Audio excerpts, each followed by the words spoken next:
পশ্চিম এশিয়ায় যুদ্ধের দামামা এবং ইরান ইসরায়েল যে সংঘাত তা কিন্তু একেবারে নতুন নয় এবং এই সংঘাত কিন্তু মূল কারণ হচ্ছে পরমাণু চুক্তি। আকাশপথে ইরানে ইসরায়েলি হানা, অপারেশন রাইজিং লায়নে ইরানের বৃহত্তম ইউরেনিয়াম কেন্দ্রে হামলা, বেশ কয়েকজন শীর্ষ সেনাকর্তা নিহত এবং আহত ৩২০ জন। ইসরায়েলি হামলার জবাব বড়সড় পাল্টা প্রত্যাঘাত ইরানের। ইসরায়েলের দিকে ধেয়ে এলো একের পর এক মিসাইল। তেল আভিভের কাছে এবং ৬৫ মিনিটে ছোড়া হয় ২০০টি মিসাইল, এমনটাই জানা যাচ্ছে। ইরানের পাল্টা প্রত্যাঘাত। ইসরায়েলের রাজধানী তেল আভিভে ইরানের পাল্টা প্রত্যাঘাত, ২০০টি মিসাইল হামলা ইসরায়েলের। ধোঁয়ায় আচ্ছন্ন তেল আভিভের আকাশ। ইসরায়েলি হামলার জবাবে পরপর ক্ষেপণাস্ত্র হানা ইরানের। দুই দেশ একে অপরের যেন চিরশত্রু। তবে এই সংঘাত কিন্তু নতুন একেবারেই নয়। এবার সংঘাতের কারণ পরমাণু চুক্তি। ইরানি ক্ষেপণাস্ত্র হামলায় মন্ত্রিসভার জরুরি বৈঠক ইসরায়েলের। ইরানের বিরুদ্ধে ইসরায়েলের পরবর্তী আক্রমণ আরও তীব্র হবে জানালেন ইসরায়েলের মন্ত্রিসভার এক আধিকারিক। ইরানের রাজধানী তেহরানের মেহরাবাদ আন্তর্জাতিক বিমানবন্দরে আগুন, কালো ধোঁয়ায় ঢেকে যায় গোটা বিমানবন্দর চত্বর। কিভাবে আগুন লাগলো তা কিন্তু সঠিক জানা যায়নি। এ বিষয়ে আমরা কথা বলবো। আমাদের সঙ্গে টেলিফোনে রয়েছেন আমাদের প্রতিনিধি বিশ্বজিৎ পাল। বিশ্বজিৎ, পশ্চিম এশিয়ার যুদ্ধের দামামা এবং ইরান ইসরায়েল পাল্টা প্রত্যাঘাত চলছে, একে অপরের উপর হামলা চালাচ্ছে। এই হামলা কিন্তু একেবারেই থামছে না। বিশ্বজিৎ,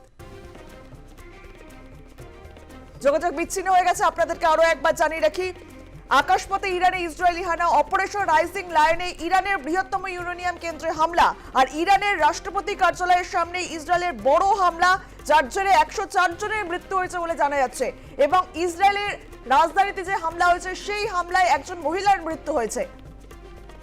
এ বিষয়ে আমরা কথা বলবো। আমাদের সঙ্গে টেলিফোনে রয়েছেন আমাদের প্রতিনিধি বিশ্বজিৎ পাল। বিশ্বজিৎ, ইরানের রাষ্ট্রপতি কার্যালয়ের সামনে ইসরায়েলের হামলায় ১০৪ জনের মৃত্যু হয়েছে বলে জানা যাচ্ছে। দেখো, আমরা যেটা দেখেছি যে গতকাল যেভাবে ইসরায়েল আক্রমণ চালিয়েছিল ইরানের উপরে এবং সেখানে কিন্তু তাদের পরমাণু কেন্দ্রগুলোর উপরেই প্রায় আক্রমণ আনা হয় এবং সেখানে ৬ জন সায়েন্টিস্ট মারা গিয়েছে এবং গতকাল রাতে যখন থেকে ফের আক্রমণ চালায়, প্রায় ৯টা নাগাদ যে আক্রমণ চালায় ইরানের যে রাষ্ট্রপতি ভবন, সেই রাষ্ট্রপতি ভবনের সামনেই কিন্তু আক্রমণ চালানো হয় এবং সেখানে মিসাইল দিয়ে আক্রমণ চালানোর পরেই কিন্তু একটা বড় রকমের ব্লাস্ট হয় এবং ব্লাস্টের পরেও কিন্তু দেখা যায় যে সেখানে প্রায় ১০৪ জনের মৃত্যু হয়েছে এবং আহতের সংখ্যা প্রায় ৩৫০-র কাছাকাছি এবং সেটা আরো বাড়তে পারে এবং মৃতের সংখ্যাও কিন্তু আরো বাড়তে পারে এবং তার পাশাপাশি কিন্তু ইরানও কিন্তু পাল্টা প্রতি আক্রমণে গিয়েছে এবং গতকাল প্রায় ৬৫ মিনিটে ৩ দফায় তারা আক্রমণ করে ইসরায়েলে এবং ইসরায়েলের ২ জনের মৃত্যু হয়েছে এবং আহতের সংখ্যাও ওখানেও বেশ কয়েকজনের খবর পাওয়া যাচ্ছে এবং তার পাশাপাশি ইসরায়েলের সেভাবে কিন্তু ক্ষতি না হলেও কিন্তু যে বহুতলগুলো রয়েছে সেই বহুতলের উপরেও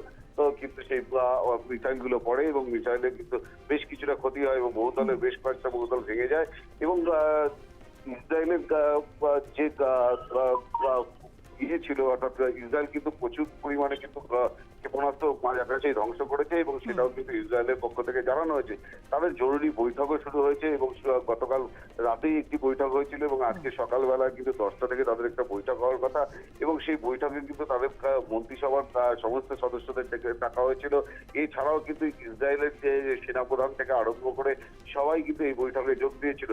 অর্থাৎ ইসরায়েল কিন্তু আরো বড় সড়ো আঘাত হানতে চলেছে ইরানের উপরে, এটা কিন্তু একেবারেই পরিষ্কার। গতকাল আমরা যেটা বারবার করে জানতে পেরেছিলাম যে অপারেশন রাইজিং লায়ন এবং সেইখান থেকে কিন্তু দেখা গিয়েছে যে তারা কিন্তু বারবার করে যেটা বলছেন যে অপারেশন কিন্তু এখানেই থেমে থাকবে না এবং অপারেশন কিন্তু চলতে থাকবে এবং তার পাশাপাশি ইরানও কিন্তু পাল্টা প্রত্যাঘাত এনেছে এবং ইরানের পক্ষ থেকে দাবি করা হয়েছে যে তারা কিন্তু এই অপারেশন তারাও চালিয়ে যাবেন এবং যারা ইসরায়েলকে সমর্থন করবে তাদের বিরুদ্ধেও কিন্তু আক্রমণ আনা হতে পারে এবং সেটাও কিন্তু হুমকি দিয়ে রেখেছেন এবং হুমকি দেওয়ার পাশাপাশি কিন্তু আমরা দেখতে পেয়েছি যে ইসরায়েলের পক্ষ থেকে কিন্তু সকালবেলা যে বৈঠক হয়েছে এবং বৈঠকের পরে পাল্টা হানার ছক কিভাবে আনা যায় এবং সেটাও তারা মোটামুটি প্ল্যান করেছেন এবং তার পাশাপাশি যাতে নিজেদের উপরে কোনো রকম হামলা না হয় তার জন্য তাদের যে